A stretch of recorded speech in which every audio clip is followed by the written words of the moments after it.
지금 이 예배 자리에 오신 모든 분들을 주님의 이름으로 환영하고 축복합니다. 할렐루야. 이 시간 잠깐 기도하겠습니다.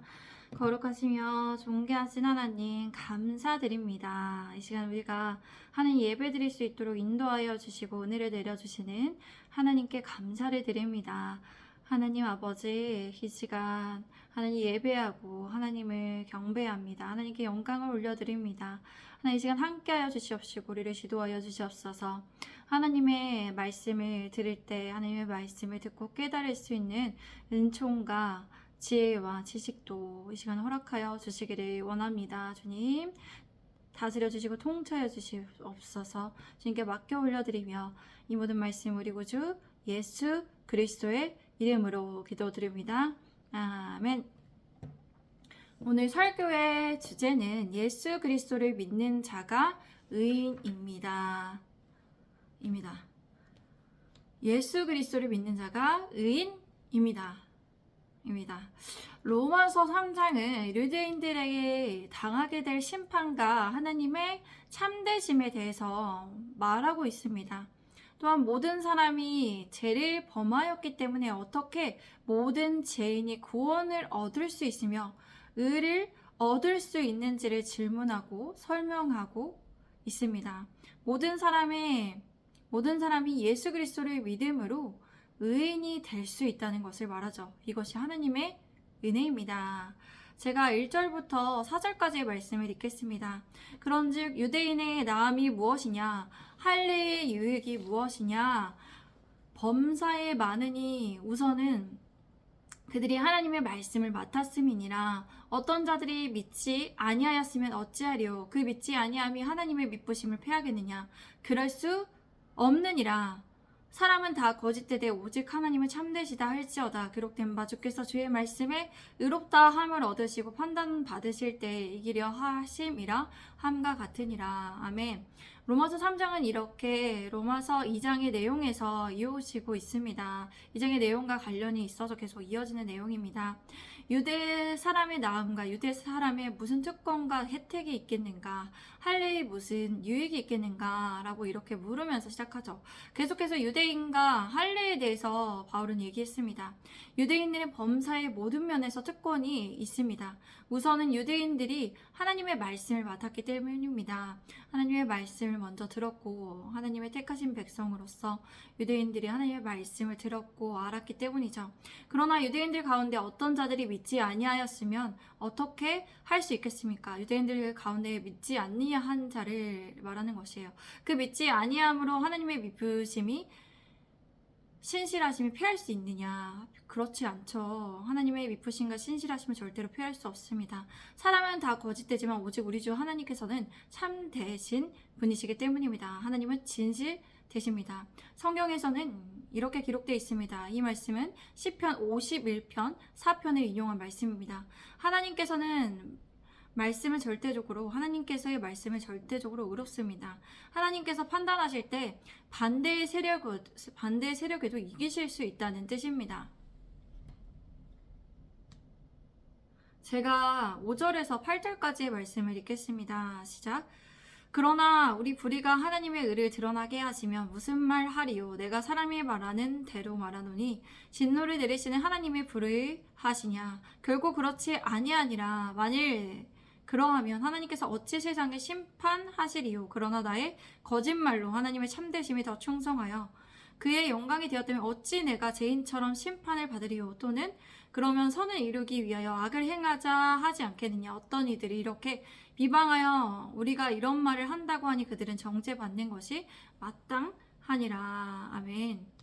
그런데 우리의 불의가 하나님의 의를 드러나게 한다면 어떻게 할 수 있겠습니까? 우리에게 진노를 내리시는 하나님께서 불의하다고 말할 수 있습니까? 이것은 사람들이 말하는 방식으로 바울이 이렇게 물으면서 변론을 하고 있는 것입니다. 이러한 표현은 유대인의 불의가 하나님의 의로우심을 더욱 분명히 드러낸다는 사실을 말하기 위해서 사용한 것이에요. 인간이 불의하면 불의할수록 하나님의 의로우심은 더욱더 대조되어서 나타내는 것이죠. 빛이 나는 법이죠. 어둠 속에 있는 빛이 더 밝게 빛나고 어둠 속에 있는 빛이 더 눈에 띄는 것과 같습니다. 빛이 있는 공간에서 빛이 비치면 그렇게 밝게 빛나지 않지만 어둠이 많은 곳에서 빛을 하나가 이렇게 더 빛날 때 굉장히 하이라이트처럼 강조되는 것이죠. 인간이 불의를 저지를 때 하나님께서 내리시는 진노는 불의한 것이 아니라 하나님의 의로우심을 나타내는 것입니다. 하나님은 절대 불의하지 않으시죠. 만일 그렇다고 한다면 하나님께서 세상을 심판하실 수 없다는 것입니다. 그러나 이 말에 대해 이렇게 반박하는 사람도 있을 것이라고 말하죠. 만약 나의 거짓됨 때문에 하나님의 참되심이 더욱 분명하게 드러나서 하나님의 영광이 되었다면 어찌 내가 죄인처럼 심판을 받을 수 있겠습니까? 라고 말입니다. 그러나 하나님께서는 어떠한 죄도 정당화하지 않으시는 분이세요. 하나님께서는 어떠한 죄도 용납하지 않으십니다. 하나님께서는 그 죄와 죄의 동기와 수단 및 가정 등 모든 것을 살펴서 판단하십니다. 그렇기 때문에 어떤 이들이 선을 이루기 위해서 악을 행하자고 말할 수 있는데 그것이 허용되지 않는다는 것이죠. 하나님께서 어떠한 악도 허용하시지 않기 때문에 악을 행하고도 회개하는 사람들은 하나님의 은혜를 기대할 수 있지만 악의 정당성을 주장하는 이들은 정죄를 받게 된다는 것입니다. 제가 9절에서 12절까지의 말씀을 읽겠습니다. 그러면 어떠하냐? 우리는 나으냐? 결코 아니라. 유대인이나 헬라인이나 다 제 아래에 있다고 우리가 이미 선언하였느니라. 기록된 바 의인은 없나니 하나도 없으며 깨닫는 자도 없고 하나님을 찾는 자도 없고 다 치우쳐 함께 무익하게 되고 선을 행하는 자는 없나니 하나도 없도다. 그러면 무엇을 말해야 하겠습니까? 우리 유대 사람이 이방 사람보다 낫습니까? 결코 그렇지 않습니다. 모두가 다 제 아래에 있다고 우리가 선언했습니다. 성경에는 기록되어 있습니다. 이 말씀은 시편 14편의 1절과 시편 53편의 1절의 말씀을 인용한 것입니다. 의인은 없으니 한 사람도 없습니다. 깨닫는 자도 없고 하나님을 찾는 자도 없습니다. 다 치우쳐 함께 무익하게 되고 선을 행하는 자가 없습니다. 한 명도 없습니다. 그렇기 때문에 무엇을 말하냐? 제가 13절부터 18절까지 말씀을 읽겠습니다. 그들의 목구멍은 열린 무덤이요 그 혀로는 속임을 일삼으며 그 입술에는 독사의 독이 있고 그 입에는 저주와 악독이 가득하고 그 말은 피 흘리는데 빠른지라 파멸과 고생이 길에 있어 평강의 길을 알지 못하였고 그들의 눈앞에 하나님을 두려워함이 없느니라 함과 같으니라. 아멘. 그들은 죄인들의 목구멍이 열려있는 무덤이고 혀로는 거짓말만 일삼으며 그들의 입술에는 독사의 독이 있고 그 입에는 저주와 악독이 가득하다라고 얘기하죠. 그 말은 피 흘리는데 빠르다고 파멸과 고생의 길이 있다고 평강의 길을 알지 못한다고 합니다. 그들의 눈앞에 이것이 있는 것은 하나님을 두려워함이 하나님을 경외함이 없기 때문입니다. 시체가 매장되어 있는 무덤은 사람들과 접촉되지 않도록 그 입구를 견고하게 닫아 아무도 열 수 없게 해놓았습니다. 유대인들의 사고는 무덤은 굉장히 부정적인 그런 것으로 인식이 되어 있는데요. 무덤이 있음을 알림으로써 사람들의 접근을 막았습니다. 그렇게. 그런데 오래되고 관리가 허술하면 입구를 막은 돌이 굴러서 내린대요. 그래서 열린 무덤이 생긴다는 거죠. 열린다는 거죠, 무덤이. 그 열린 무덤에서 뭐가 나오냐? 악취를 뿜어내어 사람들을 괴롭게 한다는 거예요. 악취가 난다는 것이죠. 시체 썩은 냄새나 여러 가지 냄새가. 그렇게 목구멍이 열린 무덤이라는 뜻은 사악한 자의 그 생활은 마치 계속적으로 악취를 뿜어내는 것과 같다라는 것이죠. 15절에 피 흘리는데 빠르다는 것은 사륙한다는 것을 얘기한다는 것입니다. 피 흘리는 건 사륙하는 것이죠. 인간의 피를 흘리는 것에 있어서 타인을 불행하게 하고 더 빨리 멸망하게 한다는 것입니다. 이렇게 죄 짓는 인간들은 평강의 길을 알지 못합니다. 죄 짓는 인간들은 평강의 길을 보지 못하고 경험하지 못하기 때문에 그 길이 뭔지 몰라요. 참 평화는 하나님과의 회복된 관계에서 오는 것이기 때문입니다. 참 평화는 오직 예수 그리스도로부터 오는 것입니다. 우리의 죄를 위해 피 흘려주시고 화목 제물로 와주셔서 하나님과의 관계를 회복시켜 주시는 분은 예수님밖에 없습니다. 우리가 예수님을 마음으로 믿어 살아가고 예수님의 말씀에 따른다면 참 평안이 우리에게 있습니다. 인간의 전적 타락은 하나님을 두려워함이 없는 것에서 출발하고 끝이 난다는 것이죠. 세상의 사람들의 비인간적인 것, 비양심적인 것, 비의로운 것, 비윤리적이고 비도덕적인 이유는 하나님을 두려워하지 않기 때문이에요. 그러므로 우리가 의롭고 바른 삶을 살기 위해서 그 무엇보다 먼저 인생의 모든 것 대신에 우리 하나님을 두려워해야 합니다. 하나님을 경외하는 삶을 살아가야 한다는 것입니다. 우리 함께 19절에서 22절까지의 말씀을 같이 이번에 읽도록 하겠습니다. 시작. 우리가 알거니와 무릇 율법이 말하는 바는 율법 아래에 있는 자들에게 말하는 것이니 이는 모든 입을 막고 온 세상으로 하나님의 심판 아래에 있게 하려 함이라. 그러므로 율법의 행위로 그의 앞에 의롭다 하심을 얻을 육체가 없나니 율법으로는 죄를 깨달음이니라. 이제는 율법 외에 하나님의 한 의가 나타났으니 율법과 선지자들에게 증거를 받은 것이라. 곧 예수 그리스도를 믿음으로 말미암아 모든 믿는 자에게 미치는 하나님의 의니 차별이 없느니라. 우리는 알고 있습니다. 율법이 말하는 바는 율법 아래에 있는 자들에게 말하는 것입니다. 율법의 아래에 있는 자들이란 유대인뿐만 아니라 이방인까지도 포함한 모든 인류의 사람들이 말하는 것이죠. 이는 모든 입을 막고 온 세상이 하나님의 심판 아래에 있게 하려는 것입니다. 양심의 율법을 포함하여 율법이 모든 인간에게 주어진 이유는 모든 인간이 하나님의 심판 아래에 있도록 하여서 핑계와 변명을 하지 못하게 하려는 것이요. 입을 막았다는 것이죠. 그러므로 율법의 행위로는 하나님 앞에서 의롭다고 인정받을 수 있는 사람이 아무도 이 세상에 없다는 것입니다. 왜냐하면 율법의 행위를 모두 지킬 수 있는 사람이 이 세상에 없다는 것입니다. 율법 중 하나를 범하며 다른 것을 지켜 행하더라도 하나님 앞에서 의롭다 함을 얻지 못한다는 것입니다. 율법이 존재하여서 하나님께서 율법을 인간에게 주신 이유가 무엇입니까? 죄를 깨닫게 하기 위해서 그 율법을 주신 것입니다. 하나님께서 이것을 아는데도 그들이 죄가 무엇인지를 알기 위해서 율법을 주신 것입니다. 원래 세상에 하나님께서는 율법을 주신 거 하나의 명령만 주셨습니다. 무엇을 어떤 명령이었어요? 하지 말라는 거 하나 주셨고요. 또 생육하고 번성하여 땅을 정복하고 다스리라 라고 말씀하셨기 때문에 너희가 복이 될지라 하시고 축복을 해주시고 그렇게 명령을 주시고 또 생명나무에 가서 그 선악과의 나무에 가서 선악과를 따먹지 말라는 금지된 명령을 주셨는데 인간의 죄로 인해서 살인이 일어나고 인간의 죄로 인해서 계속해서 살인과 여러 가지 죄로 일어나기 때문에 하나님께서 말씀과 율법을 주셔서 그렇게 하나님의 말씀을 지켜 행하라고 기준을 만들어 주신 것입니다. 그건 죄를 깨닫게 하기 위해서였습니다.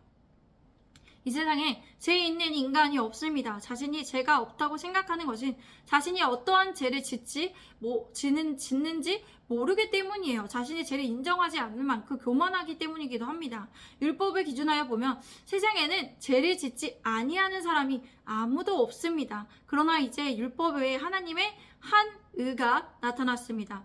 율법과 선지자들에게 증언을 받은 것입니다. 하나님의 한 의는 예수 그리스도를 믿는 믿음을 통하여 오는 것입니다. 모든 믿는 사람에게 미치는 의는 하나님의 의입니다. 하나님의 의는 차별이 없습니다. 예수님께서 모든 율법을 이루셨고 죄가 없으시기 때문이에요. 예수님께서는 하나님의 말씀을 다 이루셨습니다. 하나님의 말씀을 온전히 이루심으로 하나님의 의를 증명하시고 확증하셨다는 것입니다. 우리 함께 23절에서 25절까지의 말씀을 읽겠습니다. 시작. 모든 사람이 죄를 범하였음에 하나님의 영광에 이르지 못하더니 그리스도의 예수 안에 있는 속량으로 말미암아 하나님의 은혜로 값없이 의롭다 하심을 얻은 자 되었느니라. 이 예수를 하나님이 그의 피로써 믿음으로 말미암는 참혹제물로 세우셨으니 이는 하나님께서 길이 참으시는 중에 전에 지은 죄를 강강하심으로 자기의 의로우심을 나타내려 하심이니. 모든 사람이 죄를 범하였다는 것입니다. 그리고 하나님의 영광에 이르지 못했습니다. 왜냐? 하나님께서 거룩하신 분이시기 때문이에요. 하나님이 죄도 없고 흠도 없으신 완벽하시고 완전하신 분이시기 때문에 그분 앞에 나아가려면 죄가 없는 인간이 나아갈 수 있는데 그 죄를 허물어야 나아갈 수 있다는 것이죠. 그 죄를 허물기 위해서 이 땅에 하나님 율법을 지켜야 하는데 하나님 율법을 지킬 수 있는 사람이 다 지킬 수 있는 사람이 아무도 없습니다. 그렇기 때문에 누가 오셨냐? 하나님과의 관계를 회복시키려고 하나님께서는 자신의 하나밖에 없는 아들을 이 땅에 보내주셨습니다.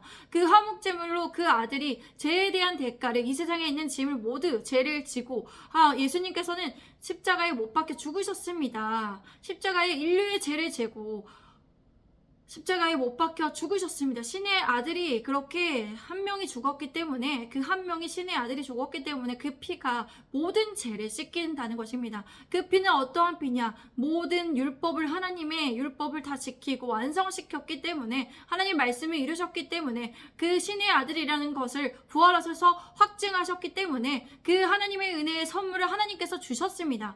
그 하나님의 은혜의 선물을 믿는 자마다 어떻게 됩니까? 하나님께서 의롭다 하심을 여겨주신다는 것이에요. 이것이 하나님의 은혜입니다. 아무도 인간의 공로로 내가 의롭다라고 주장을 하지 못하게 하는 것이에요. 내가 자랑을 할 수 없게 하신다는 것이에요. 아무것도 인간은 한 것이 없습니다. 하나님께서 모든 것을 알고 계시고 전지전능하신 하나님께서 인간이 죄악 아래 갇혀 있다는 것을 아시고 자유하게 하시려고, 예수님을 믿게 하시고 자유하게 하시려고 그렇게 예수님을 보내주셨다는 것입니다. 그래서 우리가 어떻게 해야 되냐? 우리가 이 세상에서 이렇게 예수님을 믿어서 죄를 너그럽게 용서하실 수 있도록 하신 것은 하나님의 의를 나타내시려고 하는 것을 우리가 알고, 하나님의 의밖에 없다는 것이에요. 이 세상에 하나님의 공의가 있기 때문에 하나님의 의가 무엇이냐라고 지금 바울이 얘기하고 있는 건데, 우리가 스스로 우리가 완벽하고 완전하려고 해도 그럴 수 없다는 것이에요. 자기의 의를 드러내려고 하고 나 자신의 의의 기준으로 할 수 없다는 것을 우리가 깨닫고 하나님의 말씀에 기준하여서 세상에 살아가야 한다는 것입니다. 우리 함께 26절에서 28절까지 말씀을 읽겠습니다. 곧 이때에 자기의 의로우심을 나타내사 자기도 의로우시며 또한 예수 믿는 자를 의롭다 하려 하심이라. 그런즉 자랑할 때가 어디냐? 있을 수가 없느니라. 무슨 법으로냐? 행위로냐? 아니라 오직 믿음의 법으로니라. 그러므로 사람이 의롭다 하심을 얻는 것은 율법의 행위에 있지 않고 믿음으로 되는 줄 우리가 인정하노라. 하나님께서 지금 이때 자신의 의로우심을 나타내신 이유가 있습니다. 하나님께서는 의로우시며 또한 예수님을 믿는 자를 의롭다고 여겨주시기 위해서입니다. 여기에 인간의 어떠한 공로가 하나도 없고 하나님께서 이렇게 의롭다는 것을 보여주신 것이에요. 하나님의 의로우심을 나타나기 위해서 예수님을 지금 이 시간에, 지금 우리가 만약에 예수님을 믿는다면 예수님을 그때 우리가 믿도록 해주신 것이야. 이정하사 하나님께서 그 사람을 선택하신 것도 하나님의 의입니다. 인간의 죄가 생겼는데 그것을 대가로 치르지 않고는 하나님께 나아갈 수 없어요. 그래서 예수님께서 대신해서 화목제물이 되어주시고 하나님과의 관계를 회복하기 위해서, 화목하게 하기 위해서 제물이 되어주시는 것입니다. 속죄 제물이 되시는 거예요. 우리를 속량하려고, 구원하게 하시려고, 우리를 구속하게 해주시려고, 우리를 대신하여서 대속하여서 되시는 그 속죄 제물이 대신하여서 제물이 되어주셔서 하나님께 나아갈 수 있도록 그 길을 열어주신 것입니다. 예수님의 피만이, 신의 피만이, 우리가 그 하나밖에 없는 유일하신 신의 피만이, 우리가 예수 십자가의 보혈의 피, 우리가 하나님께 나아갈 수 있는 자격이 생긴 것입니다. 우리가 자격이 있는 사람은 아무도 없죠. 그래서 죄의 대가를 예수님께서 대신에 감당해 주셨기 때문에 우리가 예수님을 믿는 자에게 특권을 주셨죠. 하나님의 자녀가 되는 특권, 의롭다 하심을 여겨주시는 특권이 생겼다는 것입니다. 그래서 하나님의 의가 의롭다는 것은, 우리 하나님의 의가 드러난다는 것은 우리의 율법을 지킴으로써가 아니라 우리 예수님을 믿음으로 나아갔을 때 그 마음에 예수님을 믿는 믿음으로 우리가 의롭다함을 받는다는 것이에요.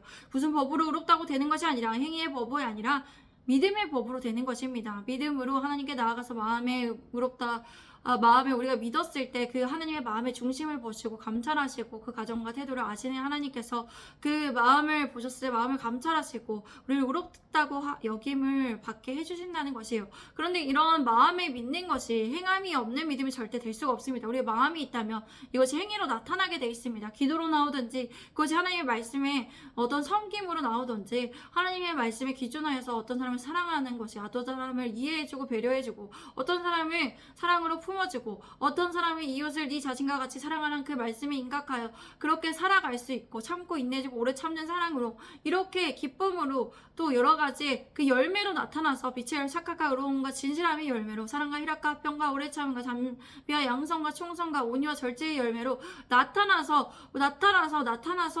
이렇게 거룩함이라든지 의에 이르는 그 열매로 나타난다는 것입니다. 그냥 마음에 믿어서 나타나는 그 없는 것이 아니라 우리의 마음은 이렇게 행위로 나타나게 된다는 것입니다. 제가 29절에서 31절까지의 말씀을 읽겠습니다.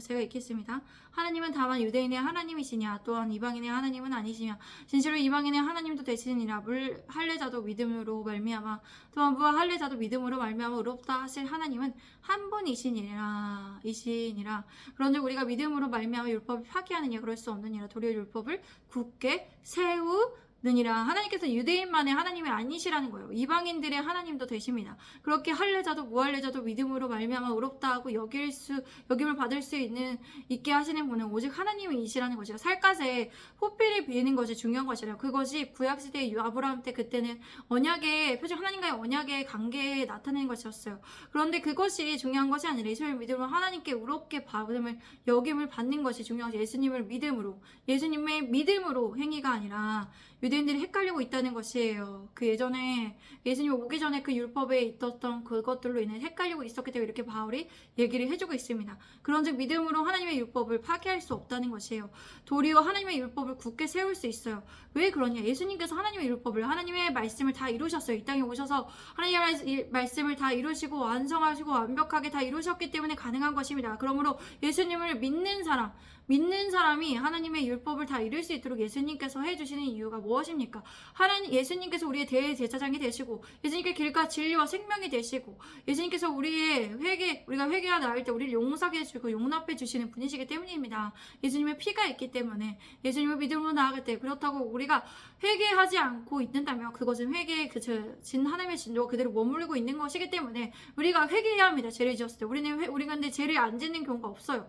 우리가 잘못을 안 지르는 경우가 없어요. 왜 그러냐? 우리가 왜 이 세상의 삶에서 우리가 매일 죄의 법과 양심의 법과 이렇게 싸우고 있다는 것이에요. 우리 안에 있는 죄성들이 남아있기 때문에 그렇다는 것입니다. 우리가 이 세상에 있을 때 완전하게 하나님의 율법을 다 이룰 수 없는 죄인이기 때문에 우리가 또 하나님의 관점에서 봤을 때 하나님 나라의 관점을 갔을 때 우리가 예수님을 믿음으로 하나님의 자녀가 되었지만 우리가 계속해서 죄를 지었는데도 회개하지 않는다면 어떤 결과가 나타납니까? 그 죄성들이 계속 또 자라나서 쓴뿌리가 되고 또 그 쓴뿌리가 더욱더 거기서 어떻게 됩니까? 사탄이 계속해서 우리를 방해하고 우리가 하는 예수님을 믿지 못하도록 그렇게 하기 때문에 더욱더 큰 죄를 지을 수 있도록 나아갈 수 있게 한다는 것입니다. 그럼 우리가 예수님의 말씀을 다 지켜 행할 수 없지만 예수님께서 말씀을 다 지켜 행하셨다는 걸 믿고 우리가 성령의 인도하심을 받아 나가야 합니다. 성령 우리에게 보내주셨기 때문에 성령 충만함을 날마다 삶아가며 예수님의 이름으로 명령하여서 예수님의 자녀된 권세를 주셨으니 예수님의 명령으로 우리가 영적 전쟁을 하면서 기도해야 한다는 것입니다. 예수님의 피를 의지해서 또 하나님께 나아가 하나님께 관계에 나아가 하나님께 말씀을 드리고 하나님께 기도할 수 있는 이런 특권을 계속해서 사용해야 한다는 것입니다. 하나님의 은혜로부터 자유하게 되는 것. 그래서 우리가 회개를 하면 우리의 알고 지은 죄, 알지 못하면서 우리가 지은 죄들이 있습니다. 우리가 다 율법을 다 외우고 있지 않기 때문에 율법을 다 아는 것도 아니기 때문에 그 뜻도 명확하게 모르고 있기 때문에 지은 죄들이 있기 때문에 그 죄들을 매일마다 우리가 회개를 하면서 나을 수 있습니다.